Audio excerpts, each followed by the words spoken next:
What's going on, ladies and gentlemen? Welcome back to the channel. Today I wanted to bring you my driving impressions of the 81 Capri RS I recently bought. So if you didn't watch the last video, I'll drop that in the link below. But if you don't know, this is my 1981 Mercury Capri RS. It does have a 3.3 liter straight six with an automatic. Like I said in that last video, it's not the most desirable option, but I pretty much bought it because it was an automatic, because the Cobra is a manual, so I wanted both an auto and a manual car. But I wanted to show you guys how pristine this car is driving down the road at 60 miles an hour. Now, one thing that you guys have voiced your concerns about is driving on original tires. Yes. I will be the first one to say it is kind of, it sits in the back of my head when I'm driving. I think that kind of makes me more of a responsible driver, because I don't want to go all out and be going around a little bend and have a tire pop and I'm in a guardrail. So I kind of take it easy, which I think this has like 92 horsepower, so it's not like it takes like an hour for it to get up to 60 miles an hour. So I think I'll be fine in that aspect. But like I said, I just wanted to bring you guys this video because I want you guys to listen and everything when I'm driving this and show you there's no hatch rattle, there's no weird creaking inside the interior, nothing like that. When I did buy it, I did have a little bit of a hatch rattle, but luckily on these, now on the Cobra, so essentially on the 79 and 80 models, and the very, very early 81s, if you didn't know, 81s is kind of like a mid-year. They kind of started redoing some stuff. So like in 80 or 79 and 80, they had 12-gallon gas tanks, whereas in the early 81s, they had same gallons, and then in mid 81 on up, they had the 15-gallon tanks. So there are some stuff like that where it shares a lot of the stuff from like an 82 model, but then it also shares stuff from like the 79, 80 models. So it's kind of like a weird year, but that's kind of cool. But if you didn't know, on the 79 and 80s, in the striker here, that sits in the hatch, or in the bottom part, not in the hatch itself, but in the part, or in the body, there's a little striker. And on this, it has a little, I'll kind of show you here. So on this, it pretty much has this, but in the back. Now, on the 79 and 80s, it's just a striker. It's just metal striker. So there's no plastic or whatever the heck you want to call that on that. But I will say the Cobra doesn't rattle. So that's pretty amazing to me. So, but like I said, I just wanted to give you guys this video because I want to give you guys more content on the Capri, because I know I get a lot of requests wanting people to see the Capri. But yeah, man, this thing is a awesome car to drive. It's peaceful. It doesn't, like I said, it doesn't skip a beat. Once I replaced the spark plug wires, the spark plugs, the air filter, and kind of put some good gas in it, it runs super awesome. So one thing is too, when I bought it, it did have the original spark plugs and wires, which is cool, but you could tell it drastically needed a tune-up. So did that, and it runs beautifully now. So let's get it out on the road and show you guys what it's all about. Okay, so out on the road with the 81 Capri, and like I said, if you don't want to go back and watch the original video I made on this, I'll just give you kind of a quick briefing. It's an 81, has I bought it with 17,000 miles, but it now has 18,000 miles since I've been kind of driving it here and there. So I mean, it's gotten some miles put on it, which is good. So I mean, I just went over a pretty bumpy bridge, and you might hear some like rocks or whatever. That's just because of the road. So one thing you will see right now is we are going up a huge hill. I have to like downshift a lot and be in first to go up this, because it has no power. It's kind of a pooch. So It sucks sometimes if there's a bunch of traffic behind you, but I mean, as long as there's nobody behind you, it's fine. I'm going 25 up this hill, and I think it's a 35. So, I mean, it ain't no big deal. But you just kind of gotta be wary if you're going up a big incline. You just kind of gotta be wary that it might take you a little bit to get up there, whereas literally any other modern car will get up it with no issue at all. So it's just kind of one of them deals. The thing that's cool about this car is it literally, I feel as if I'm back in 1981. Like, I mean, this car stops on a dime. Like, I can slam on the brakes and it stops. You can tell it's an 80s car because it nosedives and the rear end picks up when you hit the brakes like that. But the cool thing about this car, and that I love about this car, is it just drives super great. It's the original carburetor, stuff like that. It's a single barrel. I mean, it doesn't stumble, doesn't do anything like that. Of course, dude's gonna pull out in front of me in a Prius, but it's all right because he's probably faster than me. Actually, he is faster than me, so that's fine. But I mean, the cool thing about these cars is they just weren't like, it's a Capri, and if you don't know what a Capri is, it's essentially a knockoff Mustang. So it was never designed to be like a greater version of the Mustang. It might have been in like a sales, that might have been like the marketing is like a more luxurious Mustang, but they literally all had the same options. There might have been like one or two options that you could get on the Capri that you couldn't on the Mustang, vice versa or whatever. But I mean, it's just a super cool car. Dude in the dump truck that just passed right there was staring this down, and that's the cool thing about it is you don't see these around, let alone in great shape. This one, I'm not gonna say is in really good shape. I mean, it has its dings and dents and scratches, which is fine for a 41-year-old car. Yeah, 41-year-old car. Let me roll up this window here. And one thing you might be thinking to yourself is, why would you buy a T-top? I mean, they all leak. You always hear stories of the T-tops leaking on these from the factory. Somehow, some way, no, these are not aftermarket seals. These are the factory seals. It doesn't leak a drip into the interior. I don't know how. I don't know why. It just doesn't, which is awesome. I mean, that you literally can't ask for more. I mean, when I was looking for a Capri, if you follow me on Instagram, I posted on my story. If you don't follow me on Instagram, it's the same as my YouTube, Cobra Built. But if you follow me on Instagram, you would have seen that when I was looking for a Capri, my specific requirements were I did not want a bubble back, so I didn't want an 83 to 86. I didn't really care on the color. I mean, blue was actually one of my top colors I wanted, but to be quite honest, I didn't think I was going to find a blue one. But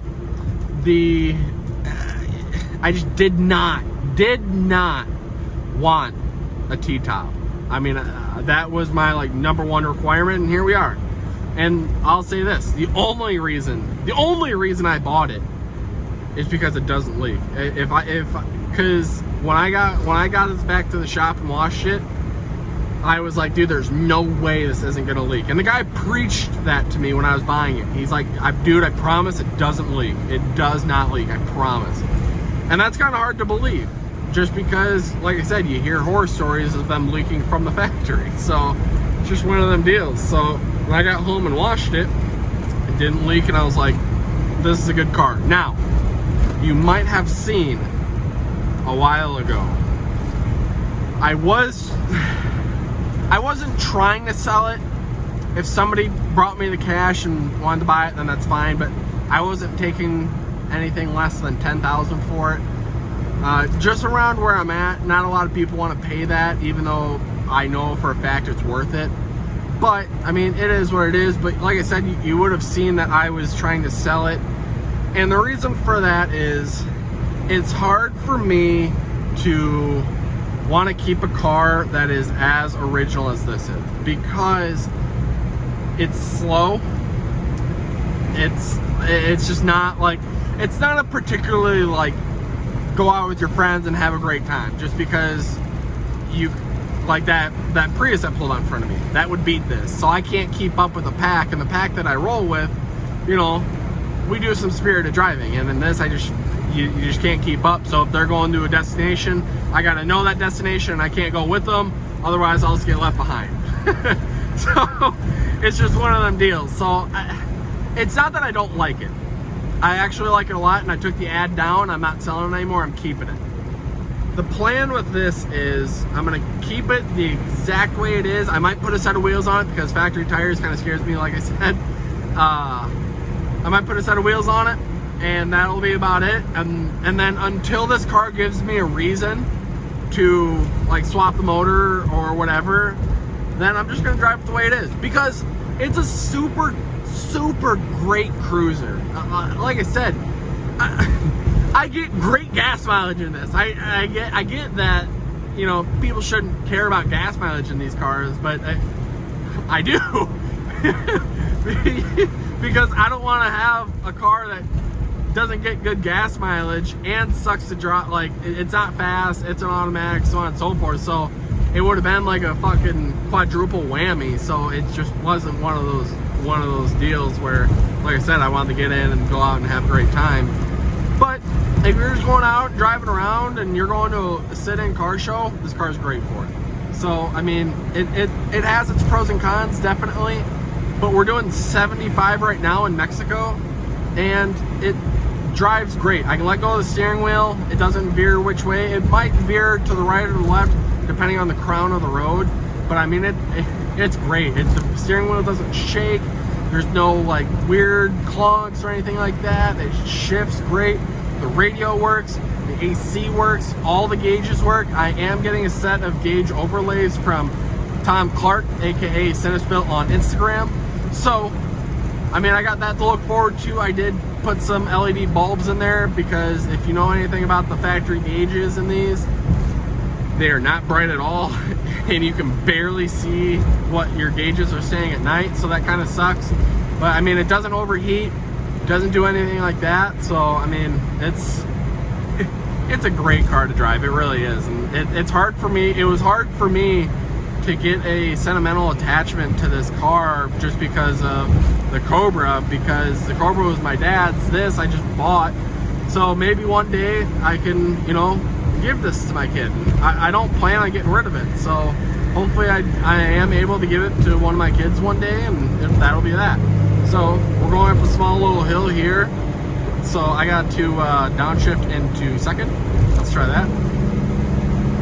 Oh man, it barely wants to keep the mile an hour going up a hill. So, and yes, I'm floored. Every time I go up a hill, I am floored. So it barely wants to keep a steady speed going up a hill. It slowly decreases in mile an hour, which is fine. Like I said, as long as nobody's behind you, you're fine. So, but yeah, let me park and kind of give you guys just a kind of general recap. I'm gonna try to keep this video on the shorter side, just because I want to bring you guys more and more content of this. So I don't want to throw everything at you at once and, you know, have you guys kind of forget some things. But yeah, let me pull over and kind of give you a good walk around engine bay, so on and so forth, of this great Capri.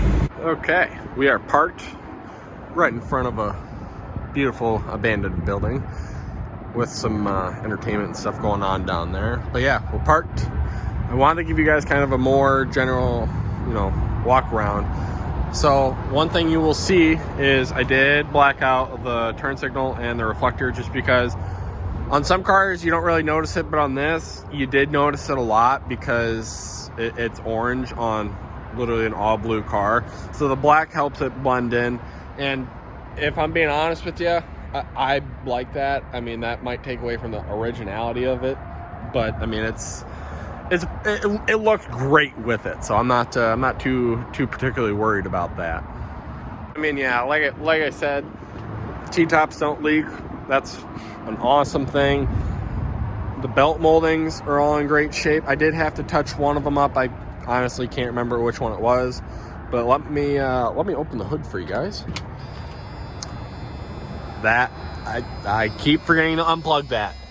I hate that. I hate that. But let me open the hood. Alrighty, there it is. All 92 horsepower lies right within there. But yeah, I mean, as you can tell, it's a straight six car. It still has literally everything on it. It has smog pump, AC, everything like that. AC works. It's kind of weird seeing like literally nothing over here. You can see all the way to the ground, and over here it's just a cluster, you know what? So but yeah, I mean, it's all original. Some people would be terrified to drive this. I've driven a lot worse, so I'm not too particularly worried about that. I mean, it's got the original hoses, stuff like that, original Fomoco markings, everything like that. No strut tower rust all over there or down there. You can't really tell. I can't get the camera down there, but yeah, everything's there. So like the what I call the cold air intake that goes down into the fender is still there.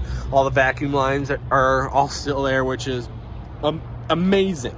So I mean, the radiator's in great shape. The coolant's, I mean, I'm sure the coolant's been flushed, but coolant isn't all gunky, anything like that. Everything works, which is super cool about this. Yes, I understand. It's a dog of a motor. It's nothing special. Everybody, well, let me take a step back. In 80 and 81, you couldn't get a 5-liter car. It was a 4.2/255 cubic inch V8, which also sucked. So you couldn't really get a good motor in 80 and 81. So I mean, it particularly for me, it didn't matter which motor it had because they all have like the same power. So it didn't really matter to me. But I mean, the big thing for me was everything's there. It's a great running and driving car, as you can tell by the driving part. It's hard to beat that, and that's why I just decided to keep it, because it's such a great car. So I mean, the interior is, I would say, 9 out of 10. The only reason I don't give it a 10 out of 10 is because the dash pad does not have a single crack in it, and it's no fault of the car because of this, but the dash pad is like discolored because of the T-tops. It did sit outside sometimes, so the T-tops kind of wore into the dash pad and sun faded it, and it's not really a huge difference, but I noticed it because it's my car.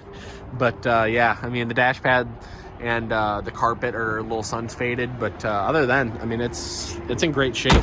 So I mean, it's a super cool car. I'm super lucky to have found it, and it was somewhat close to me. It was in Gary, Indiana, which for me is, I think it was like a 4-hour drive. So I mean, it wasn't too bad, but yeah, I mean, it's just such a cool car. I mean, it still has the luggage cover, has the T-top straps, has the original spare tires. So yeah, I mean, it's going to be hard for me to want to tear this car apart. But like I said, the only way this car is getting torn apart, and when I say torn apart, the only thing I'll do to this is swap in an 8.8, which is still like a factory deal.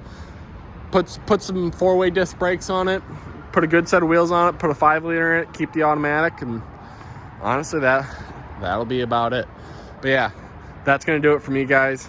I hope you liked the video of the Capri. If you guys have any other requests you guys want featured on the channel, let me know. I'll try my best to accommodate to that. But yeah, I mean, guys, I want to say I appreciate the love and support I've been receiving on the videos. I appreciate you guys watching, and I have nobody to thank other than you guys. You guys make this happen, and we'll see where we go from here. Thanks for watching, guys. Take care. Have a great day.